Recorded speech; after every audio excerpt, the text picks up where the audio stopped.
Hello, Zildas. This is Dimitris calling from Chicago and Metalkaoz. How are you? Well, I'm fine. Thanks for having me. Oh, absolutely. VIA Doloris is very, very, very interesting. Um, First of all, it feels like a very personal and almost introspective project.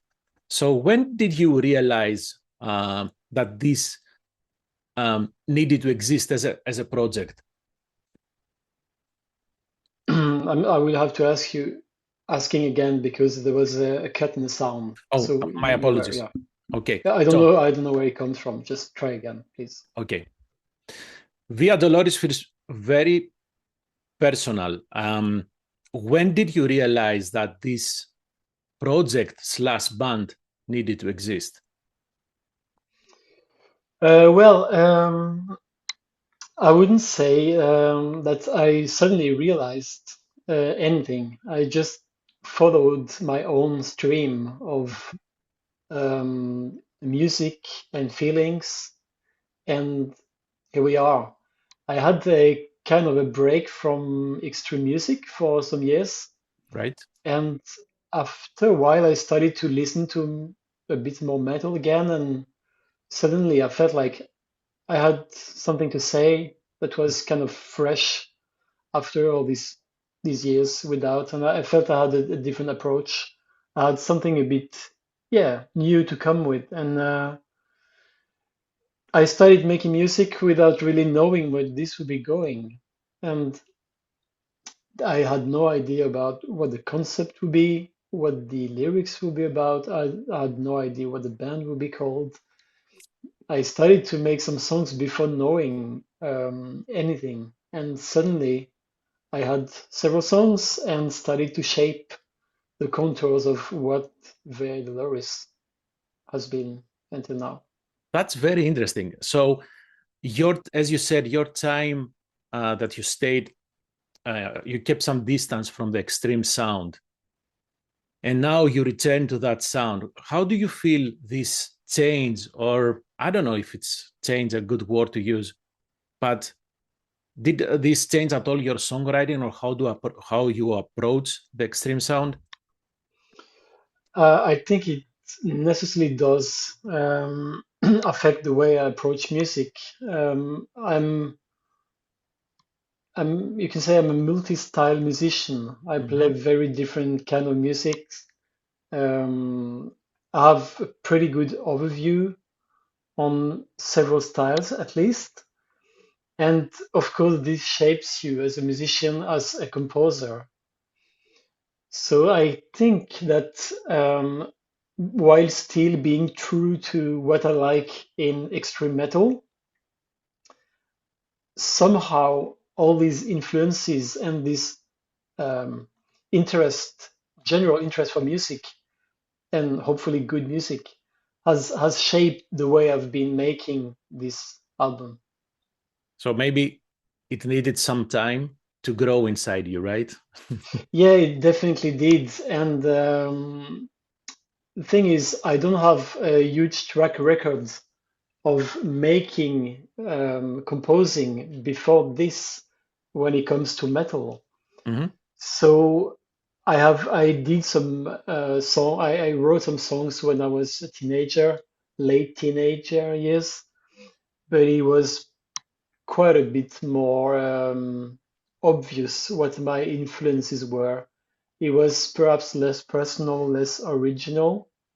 I had a lot of dedication for that music, but it was quite often, and I knew it myself, it was quite often a celebration of my heroes.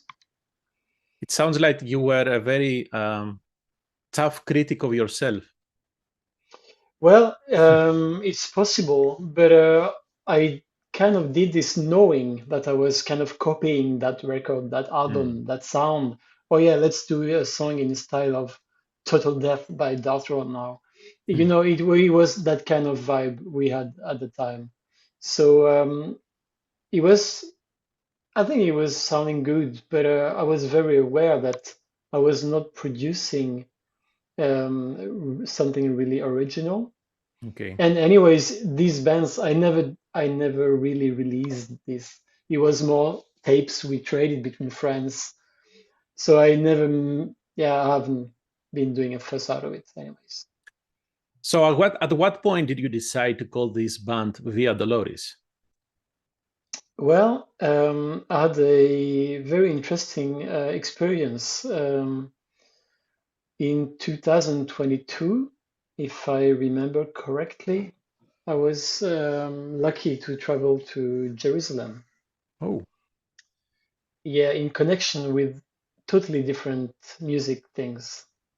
And I had one whole day in the city of Jerusalem, and we walked in the old town, and we Mhm. walked the Via Dolores, which is the street that Jesus took while carrying his cross in the old city of Jerusalem. And I had, um, I think I had an interest for this part of the story of our religious history. Mhm. And at the same time, I think the name sounded great and it could be used as a very generic concept for what lies behind the music I make and the way of suffering, the painful way, the existential fight that everyone can relate to when we look or um, look or analyze our own lives. Yeah, and we even have our own inside us a way of suffering, right? Everything that we do, most of the things that we learn is through suffering. Unfortunately, we don't learn while everything is running great, right? Whenever something bad happens, this is where you really learn and grow. Yeah, usually, the way of suffering talks about adversity more than the great moments, obviously. Mm. And of course, depending on each individual, we have different ways of relating to this. Yeah. And then you call the album, I will apologize for my friend's pronunciation, Guerre Et Paix, right? It's War and Peace. Yeah, correct. So is there a connection with what just you described for Via Dolores and the concept of, you inside you have war and peace at the same time, right? So it's this Yeah, the way of that's suffering. that's exactly what it is about. You're onto something there. It Mm. is much more about the in in inside than the outside. It's not a state of the world, you know. Yeah. It's something about the personal travel through your own life in your own heart and in your own head. Hmm. And the press release, and even in the video descriptions that you release for the Glory, um, first of all, it says that this song was central for the album. Can you expand on that? In what way? Well, I think it's a good song to start with, and that has all the characteristics of Via Dolores, which is very strong melodies. Mhm. I think the arrangement is working fine. I'm pretty happy with how things turned out. You have these clearly extreme blast beats by Frost while carrying very um, confident and calm guitars, Mhm. which is a great way of opposing, um, for example, war and peace. You know, several things that are highly contrasted within ourselves and within the album. And this song also was is sung in English, which is, I think, a very good way of introducing yourself to the world. Mm. As you might know, some songs are in French. One song is in Norwegian Yep. on the record. And I think it would have been a bit drastic to start with the song in a not that known language. Honestly, my the the the thing that hooked me in the album was Communion, particularly the riff, because that melody. as you said, there is aggression, sure, but at the same time you have that melody. It's so catchy and it carries some sort of a nostalgia, should I call it, that gets you hooked immediately. Yeah, you So mean the main riff of yes, Communion? yes, Yeah, yes. yeah. It's the type of riff that you think you know how it will go, but it doesn't. There is always some twist, and this is what I like the most.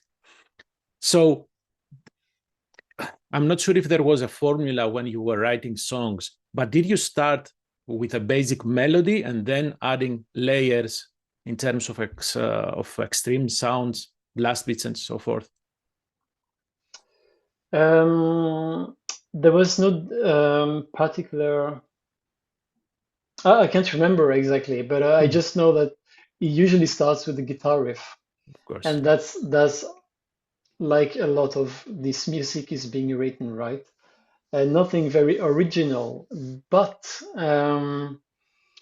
when it comes to the process, it has been only done by me and myself in front of my computer, Mm-hmm. basically. And I've been tweaking a lot. I've been using a lot of variations on the riffs, and sometimes I would end up having the rhythm guitar riff being in the end the lead riff and removing what was the original lead riff Mm, because it didn't sound good enough. So it was a lot of guitar work. And in that sense, I mean, I think it's obvious that it's a very guitar oriented record. I agree.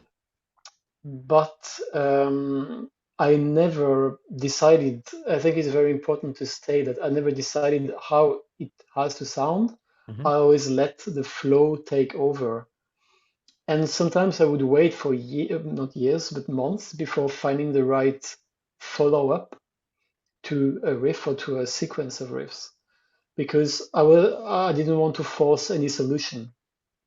And this has been really rewarding because to talk about communion specifically, I remember I had many parts of the song, but I didn't have this chorus, and I couldn't find the chorus, and I tried so many things, and I was not satisfied, so I waited and waited. And during this time, I was making other songs, other riffs, Mm. and then suddenly I finally found the solution, which I was finally happy with. And when it comes to the rest of the process, the drums were programmed on my computer, so I've been pre-programming and pre-producing everything on my own. Okay. And later on, um, when I started rehearsing with Frost, basically he learned what I programmed. So, at what point did you say, "Okay, I will bring Frost to record the vocal, to record the drums"? Sorry. Yeah, it came very late. It only came after I was done with the whole Mm. pre-production. And I had noticed during the process that when I was programming the drums, for some reason I was hearing him playing in my head. And it's not totally surprising because I've been playing with him for many years in Satyricon, and it's the drummer I've been playing the most with. Mm-hmm. And naturally, his sound found a way into my head, I guess. And I think I remember I actually met him once in Oslo, and I said, "Oh, by the way, I'm working on some black metal, and I think you're influencing my way of thinking about the drums somehow." And that was it. It was quite a long time before any I asked him anything or sent in any material. And once I was done with the demo, and I started to look for a drummer, and he was the first one I thought about. I was like, okay, why not ask him? Because he might very well like material. He might enjoy the challenge because some songs are quite challenging, and I know he likes the challenge. Mm-hmm. And um, he's most likely the best drummer in the genre. So even though this question I had this question to come later. Have you thought about playing live? Because it will be such an amazing to have Frost behind you. But I you will have need thought some of, music I session. have thought about playing live, but at that time I cannot tell you what's going to happen. It's too early to say. Okay. As I was listening to you describing your process, you know how you started working on a song and then let it be, returned. It sounded like some sort of long process. So, how long would you say did you spend writing the music for the album? If we exclude the vocals Mm-hmm. and if we exclude a few details here and there, I think the whole composition process lasted 16 months. 16 months. Okay. Okay. Yeah, arrangement and composition process. Yeah, And for the mixing, you work with Nikolai Kodling, right?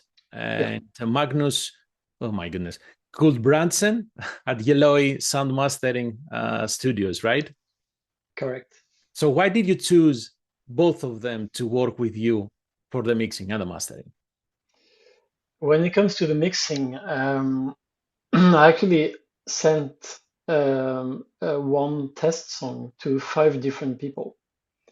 Some had like a test mix. Mm-hmm. Some had metal background, some had less metal background. Some are like die-hard black metal people. Some are just known with the style, but not like super interested.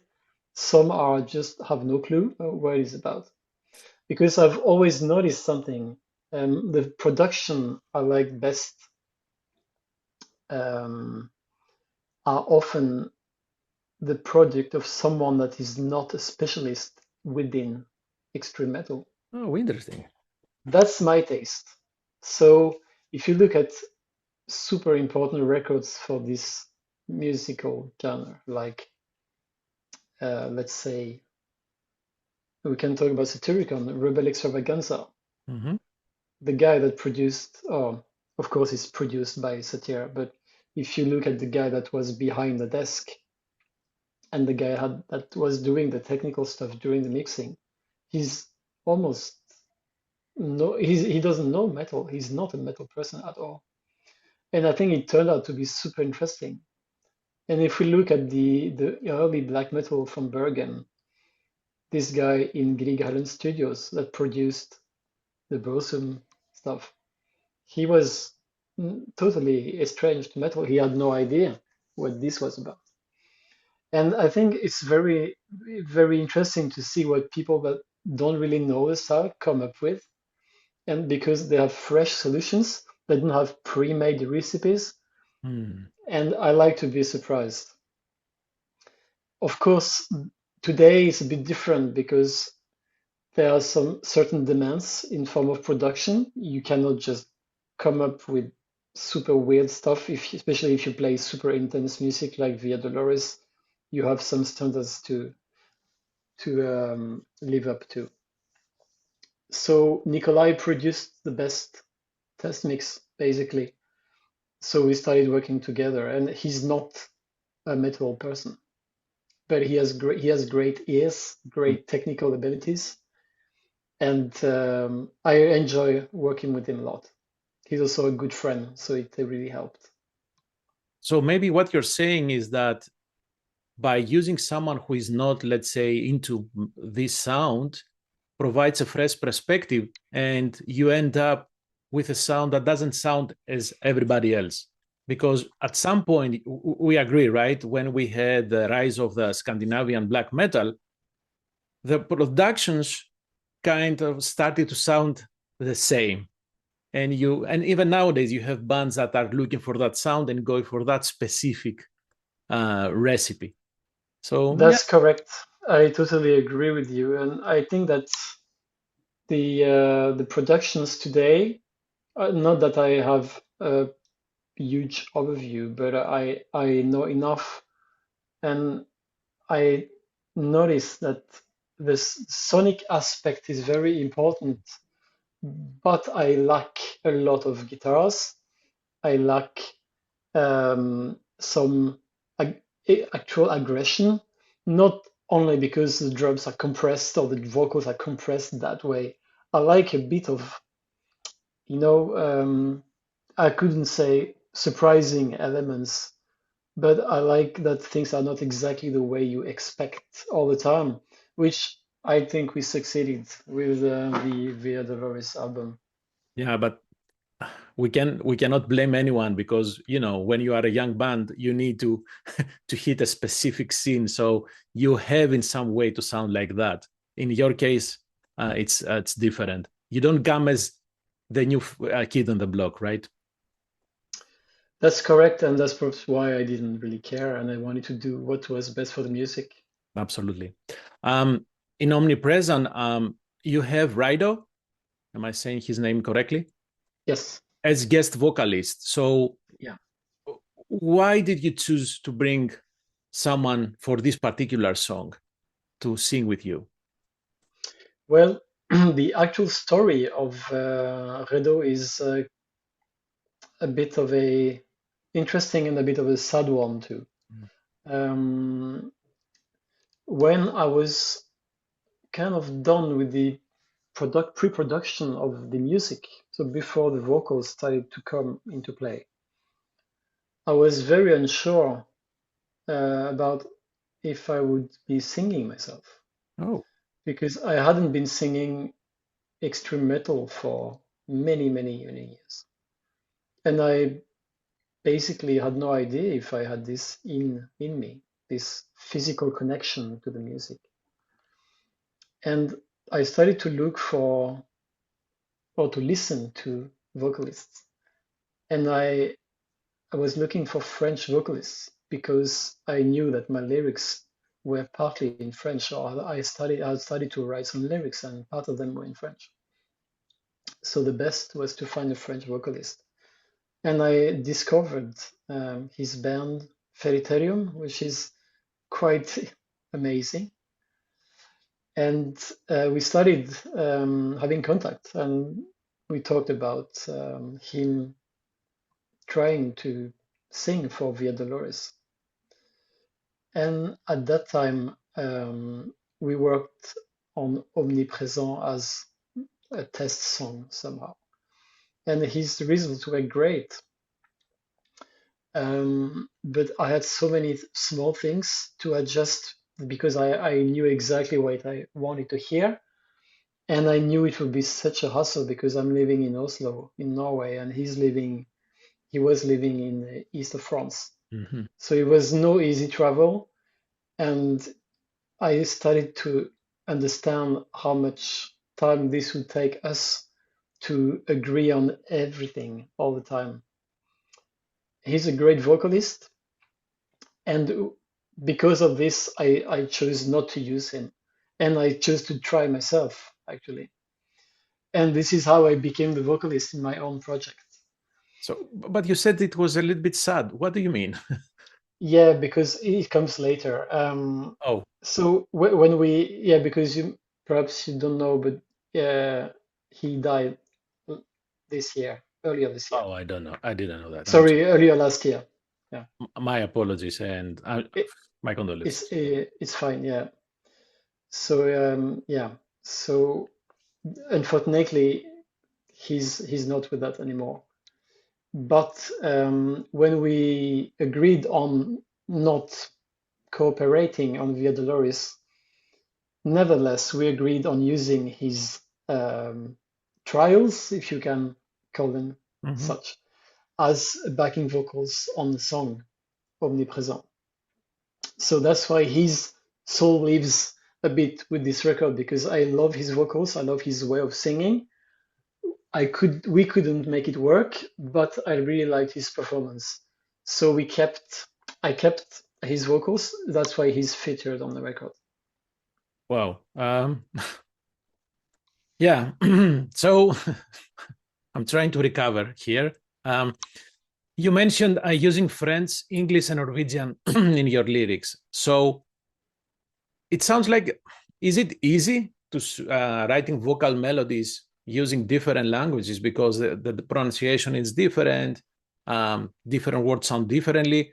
So how do you approach, how you even choose what language to use? Yeah, it's an interesting question. I don't really have a good answer for you because I wrote the text separately from music.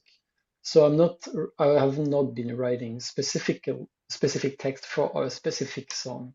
Okay. So I wrote the text separately and then looked through my text and like, okay, what is fitting what kind of text is fitting that song best? And that's how I made my choice. Of course, the melodies, the atmosphere of the song says quite a bit about which language to use. And for instance, on Communion and For the Glory, I think it was quite normal to use English because they have something catchy. And I think English fits best in that situation.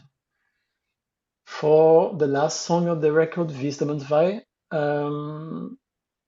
I think this one had to be Norwegian because of the melodies, because of the atmosphere. Yeah, it has the Viking feeling, right? So Yeah, somehow, yeah. So okay. it was a natural choice. So yeah, Yeah. Basically, you are saying that you used the different languages as another music instrument, right? The way it sounds, the language fits better to the music, and this is how you chose. yeah, partly, at least for Norwegian, Yeah, I'm sure about this. For the English, it might be more in the actual language, how you say things. It can fit some kind of music more than others. And the French songs are perhaps a bit more personal when it comes to lyrics, or even more personal, you could say. Obviously, because this is my of course. mother tongue. Yeah. You mentioned on front Soleil. Is there any connection with this song with the album cover artwork? Because we see the sea and the clouds. There is almost the sun peeking from the clouds, or not? It is. So you could, everything is connected within the records. There's nothing appearing randomly. Yeah? I think it's pretty, yeah, I think everything has been connected somehow, more or less consciously. Okay. So can you expand on the connection between how the it's a picture, right, in the cover? It is, yeah. So how that you pick that picture to fit to the general concept that you follow with the album. Well, if you look at the actual album cover, I think it's pretty obvious that the lower part of the picture is dark and kind of threatening. We don't Mhm. exactly know what lies under there. It could be, or could not be also, but it could be a bit threatening and dark. And above the horizon, we have something opening, some light that could be the contrast we find in War and Peace, Mm. the title of the record. It could be illustrating what I was mentioning about Via Dolores and the existential struggles that are here for a reason. Also, it's not only to make us uh, struggling, it's also meant to try to find a way out of this. Very interesting. So you released a video for the Glory. And first of all, were you involved in the concept? Because we see again the element of the sea that is from the cover artwork, but we see the footage in reverse in some cases. So it's just almost representing the cycle of this, of the war and peace inside us. So were you involved in the concept? Yeah, absolutely. The video is a collaboration between me and Linnea, the videographer, who's also the photographer of all the artwork and all the promo pictures Mhm. for Guerre Et Paix. So we've been crafting this together. We've been sitting, talking a lot, trying things, sitting together, sending each other things, and we try to build something that is evocative enough to represent the music both artistically, visually, and emotionally, and at the same time is clearly connected to the concept of the album when it comes to um, something very measurable, like the stone, the sea, the nature, Mhm. which are huge parts of what it is about and what lies behind some of the text. Are there plans to release another one? Music Another, video. not at this stage. Okay. So what should we expect for Via Dolores at this time? I mean, you mentioned about thinking about playing live, but you haven't decided. So what's your thoughts about the future of this project or band? Well, at the moment, it's only the beginning, so it's very exciting times. Obviously, we've seen the first single coming out last week. Now we have another single coming out a bit later, this or next month now in February, and then of course the actual album release. When it comes to the actual future of Via Dolores, I think it's too early to tell, Mm. but I have some clear ideas of things I want to try, things that are kind of out of the ordinary, that I hope I will manage to get going and present to the world when time comes. I also started writing music for another album. Interesting. So it's only the very beginning of this project out in the world, but this has been inside of me for many years now, and I do hope that the inspiration will take me, yeah, far enough when at least until I feel that this needs to live. You know what? The plant has the seed has been planted, so I'm sure it will flourish to another album. Gildas, thank you very much. Gildas, thank you very much for your time. I love the new album, and Thank you I'm so much. really excited to see what you have next, and even if there are plans to play live. Thank you so much for having me, and thanks for nice words. Absolutely. Have a great rest of your day. Likewise. Bye bye. Goodbye.